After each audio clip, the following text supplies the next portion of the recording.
hari ini saya seneng banget ya karena saya ketemu dengan sobat-sobat muda ya yang begitu mencintai gereja, yang begitu mencintai sabda Allah dan mau mengikuti BKSN hingga hari ini. Aplaus dulu dong buat semuanya, keren keren keren. Oke, teman-teman yang terkasih di dalam Tuhan, hari ini kita mau belajar sama-sama mengenai BKSN yang kedua ya. Nah, BKSN yang kedua ini berbicara mengenai tema Yesus Rajaku. Wow, ya kan, mantap banget ya. Emang benar teman-teman ya bahwa Yesus itu adalah Raja kita. Yesus itu adalah Tuhan kita yang layak kita puja, yang layak kita tinggikan, yang layak kita sembah ya. Baik, sebelum kita memulai rangkaian ibadat kita hari ini, kita siapkan hati secara sungguh-sungguh untuk kita masuk dan kita mau awali ibadat kita ini dengan sebuah lagu. Yesus kami puja.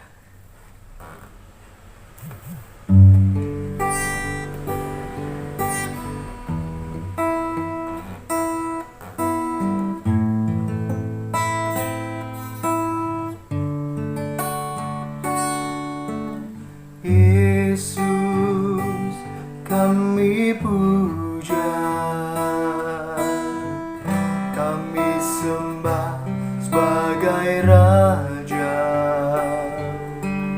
berdiri di tengah kami, ditinggikan dan dipuji.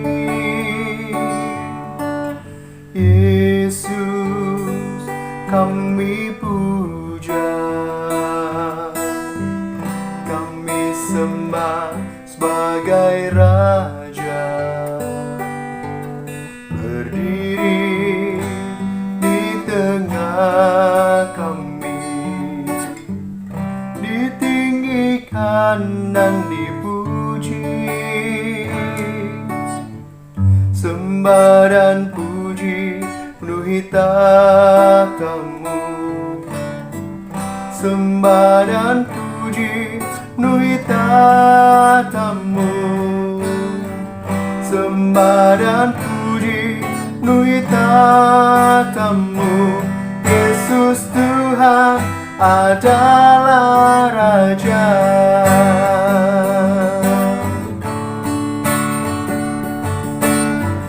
Yesus kami puja, kami sembah sebagai Raja, berdiri di tengah kami, ditinggikan dan dipuji. Sembah dan puji penuhi tatamu,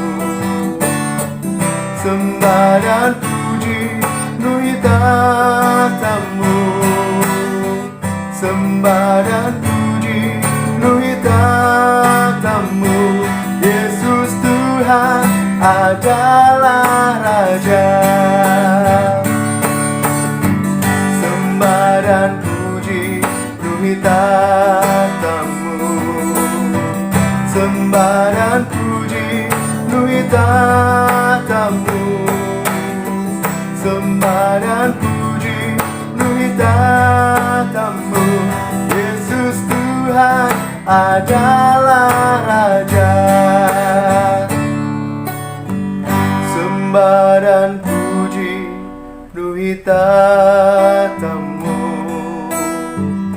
sembah dan puji penuhi tatamu, sembah dan puji penuhi tatamu. Yesus Tuhan adalah Raja. Yesus Tuhan adalah Raja. Yesus Tuhan adalah Raja.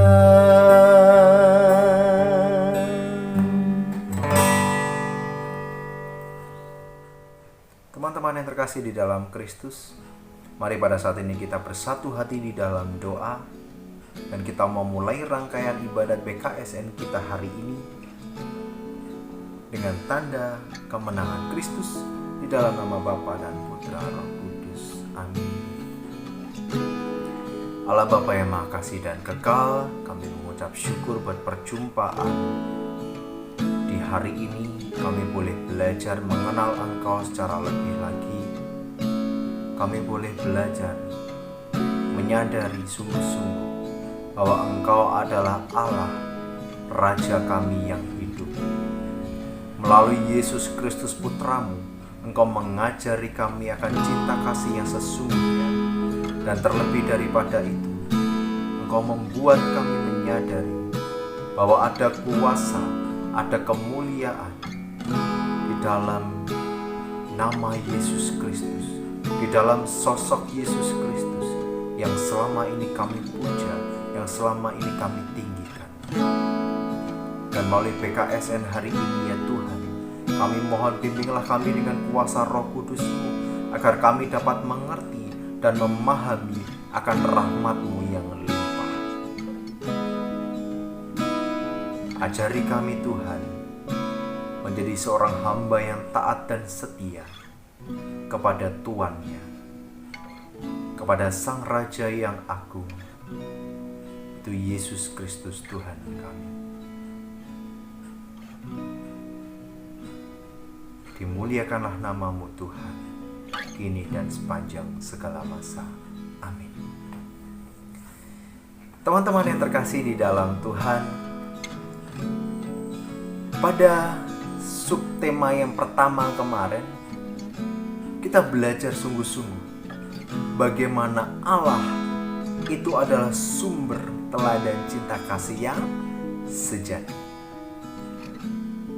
Dan Ia menganugerahkan itu melalui kematian Yesus Kristus yang diutusnya.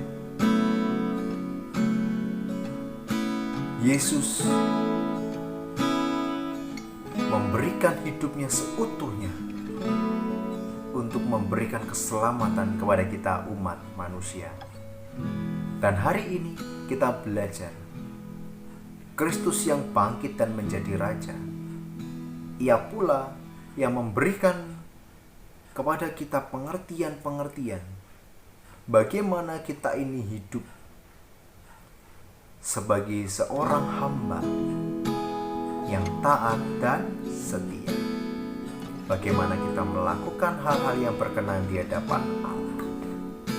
Kita mau baca dulu dari bacaan Injil hari ini, dari Matius 25 ayat 31 sampai dengan 46. Ayo dibuka dulu Alkitabnya ya. Baik.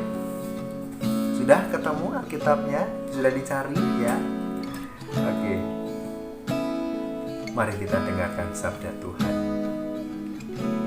Tuhan sertamu dan sertamu juga. Inilah Injil Yesus Kristus menurut karangan Santo Matius. Dimuliakanlah Tuhan. Apabila Anak Manusia datang dalam kemuliaannya dan semua malaikat bersama-sama dengan Dia, maka Ia akan bersemayam di atas tahta kemuliaannya. Lalu semua bangsa akan dikumpulkan di hadapannya, dan Ia akan memisahkan mereka seorang daripada seorang. Sama seperti gembala memisahkan domba dari kambing, dan Ia akan menempatkan domba-domba di sebelah kanannya dan kambing-kambing di sebelah kirinya. Dan Raja itu akan berkata kepada mereka yang di sebelah kanannya, "Mari, hai kamu yang diberkati oleh Bapa-Ku, terimalah kerajaan yang telah disediakan bagimu sejak dunia dijadikan. Sebab ketika aku lapar, kamu memberi aku makan. Ketika aku haus, kamu memberi aku minum. Ketika aku seorang asing, kamu memberi aku tumpangan. Ketika aku telanjang, kamu memberi aku pakaian. Ketika aku sakit, kamu melawat aku. Ketika aku di dalam penjara, kamu mengunjungi aku." Maka orang-orang benar itu akan menjawab dia, katanya, Tuhan, bila manakah kami melihat engkau lapar dan kami memberi engkau makan, atau haus dan kami memberi engkau minum? Bila manakah kami melihat engkau sebagai orang asing dan kami memberi engkau tumpangan, atau telanjang dan kami memberi engkau pakaian? Bila manakah kami melihat engkau sakit atau dalam penjara dan kami mengunjungi engkau? Dan raja itu akan menjawab mereka, Aku berkata kepadamu, sesungguhnya segala sesuatu yang kamu lakukan untuk salah seorang dari saudaraku yang paling hina ini, kamu telah melakukannya untuk aku. Dan ia akan berkata juga kepada mereka yang di sebelah kirinya, Enyalah dari hadapanku, hai kamu orang-orang terkutuk. Enyalah ke dalam api yang kekal yang telah sedia untuk iblis dan malaikat-malaikatnya. Sebab ketika aku lapar, kamu tidak memberi aku makan. Ketika aku haus, kamu tidak memberi aku minum. Ketika aku seorang asing, kamu tidak memberi aku tumpangan. Ketika aku telanjang, kamu tidak memberi aku pakaian. Ketika aku sakit dan dalam penjara, kamu tidak melawat aku. Lalu mereka pun akan menjawab dia, katanya, Tuhan, bila manakah kami melihat engkau lapar atau haus, atau sebagai orang asing, atau telanjang atau sakit, atau dalam penjara dan kami tidak melayani engkau? Maka ia akan menjawab mereka, Aku berkata kepadamu, sesungguhnya segala sesuatu yang tidak kamu lakukan untuk salah seorang dari yang paling hina ini, kamu tidak melakukannya juga untuk aku. Dan mereka ini akan masuk ke tempat siksaan yang kekal, tetapi orang benar ke dalam hidup yang kekal. Demikianlah Injil Tuhan, terpujilah Kristus. Teman-teman yang terkasih di dalam Tuhan, ketika saya membaca perikop ini, saya menemukan ada hal yang menarik, teman-teman. Melalui perikop ini kita bisa melihat judulnya apa? Penghakiman terakhir. Seringkali kita merasa takut dan ngeri, ya kan? Kalau ngomong mengenai penghakiman terakhir, ini kayak berada di zaman kiamat nanti ya, di mana Allah sendiri melalui Yesus Kristus putranya menjadi seorang hakim yang menentukan, ayo kamu layak nih masuk surga, ayo kamu layak nih, kamu nggak layak nih, jadi kamu masuk ke neraka. Dan itu digambarkan sebagai seekor domba dan kambing. Yang domba itu ada di sebelah kanan dan kambing ada di sebelah kiri. Ya. Teman-teman yang terkasih, kenapa Yesus pada saat itu mengibaratkan seekor domba dan seekor kambing? Apa nggak ada yang lebih bagus dari itu toh Tuhan? Teman-teman yang terkasih, ada suatu hal baik ya yang saya mau cerita ke teman-teman. Yang namanya kambing ya, itu karakternya dia sesuka hatinya sendiri. Dia mau makan ya makan, dia mau pergi ya pergi, ya disuruh tuannya, disuruh majikannya, disuruh gembalanya itu ya masuk ke kandang, oh belum tentu dia mau. Ya, jadi dia masih sesuka hatinya sendiri. Sedangkan domba itu punya pengenalan yang baik sama gembalanya, teman-teman. Jadi kalau kamu panggil ya, ada relasi antara gembala dan juga domba. Kalau domba itu dipanggil sama gembalanya, dia pasti akan nurut. Dia pasti akan langsung ngikut si gembalanya itu. Gembalanya bilang, "Yuk kita pergi ke sini." Dia ikut. Ya. Gembalanya bilang, "Yuk pergi ke sana." Dia juga ikut. Nah, Apa yang disampaikan oleh Yesus ini merupakan suatu teladan iman antara orang taat dan setia dengan orang yang sebaliknya. Taat dan setia dalam hal apa? Setiap kita yang hidup di dunia ini, teman-teman, kita punya yang namanya kehendak bebas. Kita bisa menentukan hidup kita. Apakah kita mau melakukan hal yang baik atau sebaliknya? Contoh sederhana nih ya. Kalau teman-teman mau pergi ke kantor atau teman-teman mau ke sekolah ya, atau ke mall dan lain sebagainya, teman-teman juga akan memilih mau lewat jalan kiri atau jalan kanan, bebas. Tetapi semua itu tetap ada konsekuensinya. Sama juga dengan bacaan ini. Yesus memberikan kehendak bebas buat kita. Kita mau jadi kambing kek, atau kita mau jadi domba kek, itu terserah kita, teman-teman.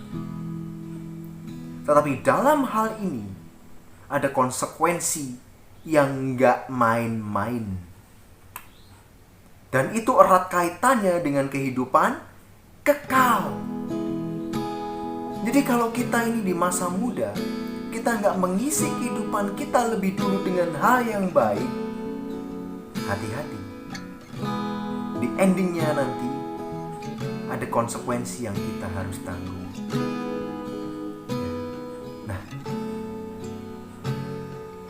Di dalam bacaan ini kita melihat bagaimana Yesus Kristus sebagai seorang raja, dia mempunyai kuasa penuh untuk menentukan si A bisa masuk ke surga atau si B tidak bisa masuk ke surga. Dasarnya apa? Dari perbuatan-perbuatan yang dilakukan selama masih ada di dunia. Teman-teman yang terkasih, ingat, kita ini telah dibaptis. Dan ketika kita dibaptis, maka otomatis kita ini menjadi murid Kristus. Kita ini menjadi warga gereja. Maka secara otomatis pula, teman-teman, kita mesti tunduk, kita mesti taat kepada Kristus. Lalu apa yang harus kita lakukan? Gereja mengenal di dalam Katekismus Gereja Katolik ya, nomor 2447. Ya, buka sendiri kalau nggak percaya ya. Ada yang namanya 7 karya amal belas kasih. Dari 7 karya amal belas kasih itu dibagi 2. 7 karya amal belas kasih jasmani, yaitu ini: 1. Memberi makan pada orang yang lapar. 2. Memberi minum pada orang yang haus. 3. Memberi pakaian pada orang yang telanjang. 4. Memberi tumpangan pada tunawisma. 5. Mengunjungi yang sakit. 6. Mengunjungi tawanan. Dan yang terakhir, menguburkan orang yang meninggal. Itu tadi 7 karya amal belas kasih yang jasmani. Lalu bagaimana dengan yang rohani?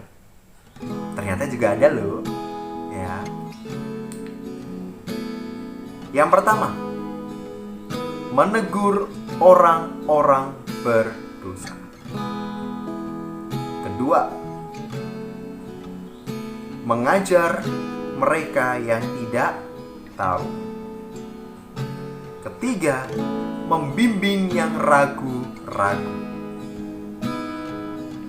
Keempat, menghibur yang sedih. 5. Mengampuni kesalahan dengan rela. 6. Menanggung dengan sabar kepahitan hidup.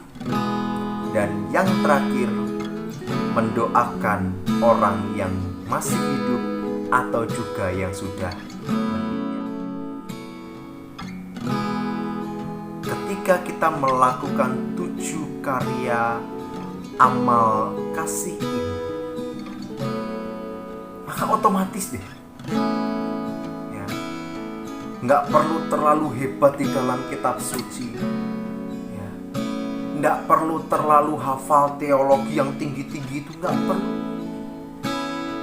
Tetapi dengan melakukan itu tadi, maka otomatis kita sudah menjadi murid Kristus yang setia.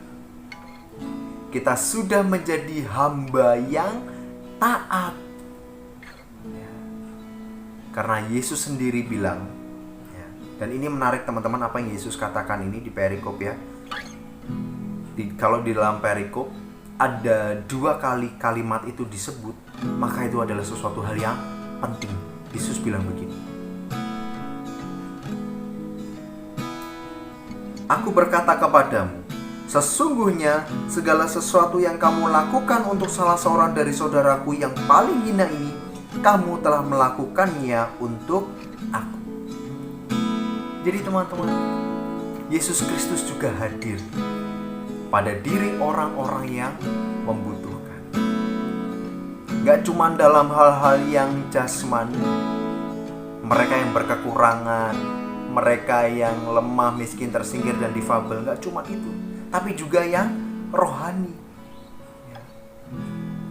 Banyak teman-teman kita atau banyak kenalan-kenalan kita, mereka juga mengalami, ya, mereka kelaparan dalam tanda kutip. Ya. Mereka nggak ngerti apa yang namanya hal yang benar.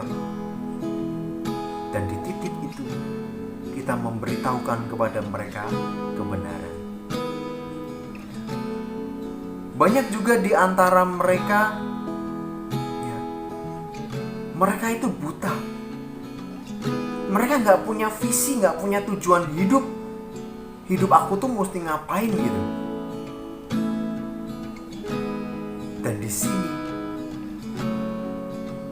kita diutus oleh Allah memberikan cahaya terang itu untuk mereka. Kita menuntun mereka menuju kepada kebaikan.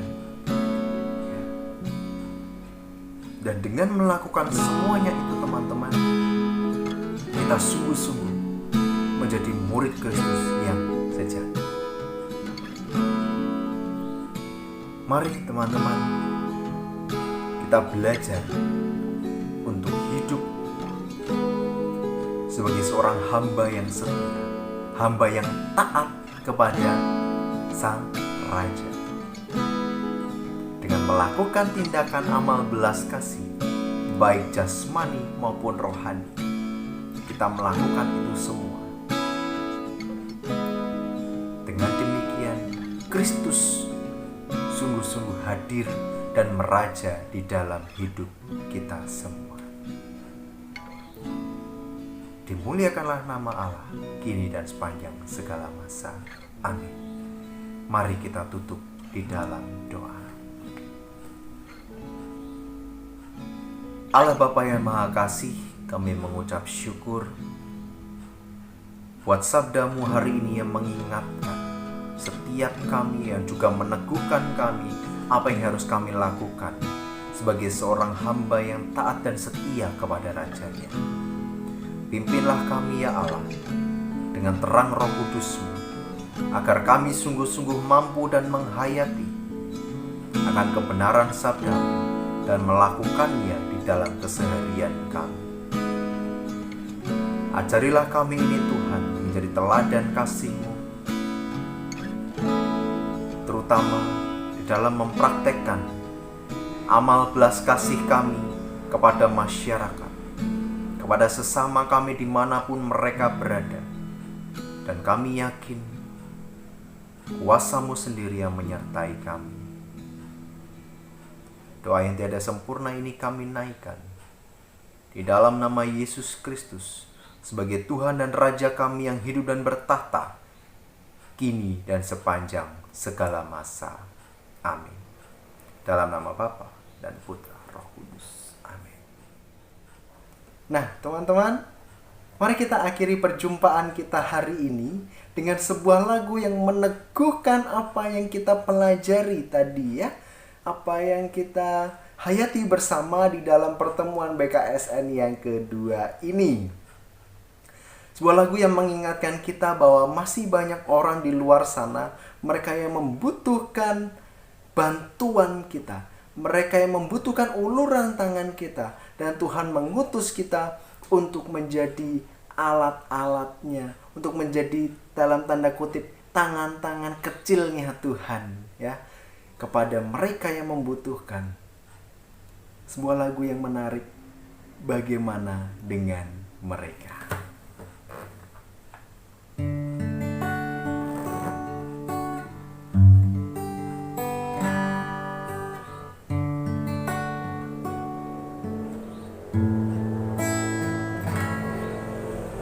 Oh, betapa indahnya hidup kita jalani, tiada waktu terlewat tanpa bahagia. Mari lihat keluar, terkadang kita lupa kita tak sendiri, menikmati indahnya hidup yang diberikan oleh Sang Pencipta. Bagaimana dengan mereka yang menjerit karena lapar dan hidup dari belas kasihan orang seperti kita? Bagaimana dengan mereka yang tak punya apa-apa? Apa yang telah kita buat? Karena kita diciptakan untuk berbagi hidup dengan mereka.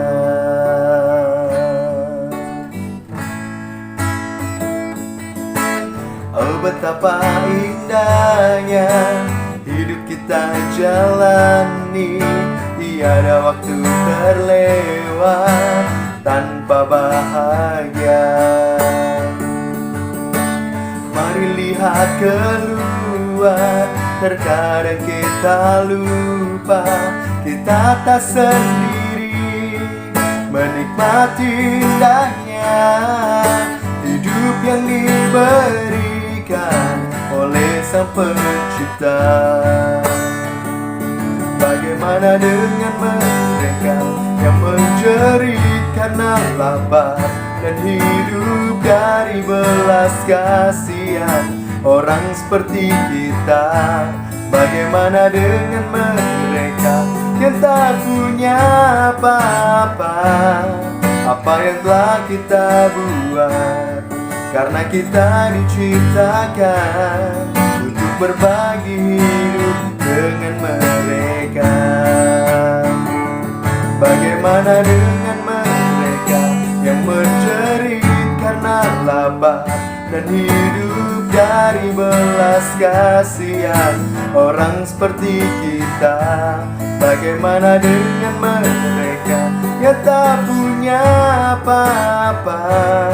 Apa yang telah kita buat? Karena kita diciptakan untuk berbagi hidup dengan mereka. Karena kita diciptakan untuk berbagi hidup dengan mereka.